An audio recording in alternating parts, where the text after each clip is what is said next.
DIG जिले के medical थाना क्षेत्र के अंतर्गत पांडे परसावा स्थित मगध ग्रामीण बैंक में दिन दहाड़े लूट की घटना का उद्भेदन करते हुए मौके पर दांत पर एक बदमाश को एक देसी कट्टा के साथ गिरफ्तार कर लिया गया। वही सिटी एसपी रामानंद कौशल ने बताया कि बैंक खुलते ही ग्राहक के भेष में 3 अपराधी बैंक के अंदर आ गए और मौका देखते ही काउंटर पर से 5 लाख रुपया लूट कर भागने लगे।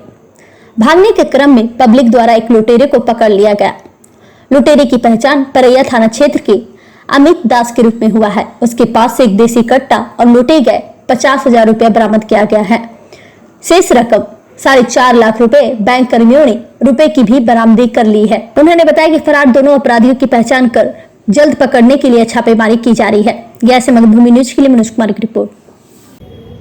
15/7 को सूचना मिली कि पांडे परसावा गांव मगध मेडिकल थाना क्षेत्र में और कुछ अपराधियों के द्वारा बैंक में लूटपाट की जा रही है और अपराधियों को पब्लिक के द्वारा खदेड़ करके पकड़ा गया है। इस सूचना पर तुरंत हम लोग वहाँ पर पहुँचे और पहुँचने के बाद यह पता चला कि 3 की संख्या में अपराधी बैंक परिसर में अंदर घुस गए थे और ग्राहक के रूप में और बाद में मौका देखते ही उन्होंने कैश काउंटर से लगभग 5 लाख रुपये लेकर के वे भागने का प्रयास करने लगे और उसी सिलसिले में पब्लिक के द्वारा उनको पीछा करके रोका गया, उसको पकड़ा गया और पुलिस भी सूचना प्राप्त होते ही अविलंब वहाँ पर पहुँची और इसी हाथापाई में अपराधियों का 3 कट्टा जो कि वहाँ पर बरामद हुआ।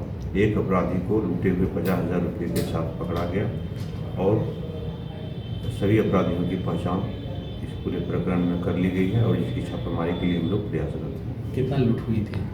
लूट 5 लाख रुपये की लूट बैंक कर्मियों के द्वारा बताई गई, जिसमें कि 4.5 लाख रुपया तो अविलंब में वापस चले गए, उनके द्वारा मैनेजर के द्वारा ले लिया गया और 50,000 रुपया जो है अभियुक्त उसके पास से बरामद हुआ।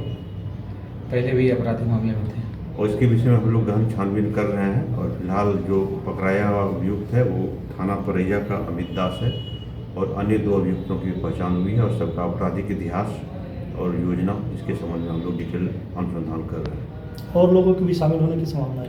कुल 3 व्यक्तियों की अभी तक संलिप्तता सामने आई है और अन्य 2 भी अगर पकड़े जाएंगे तो फिर अगर कोई स्थानीय व्यक्ति होगा या साजिश में कुछ और लोग भी हो सकते हैं जिसकी पहचान उसके बाद हो पाएगी।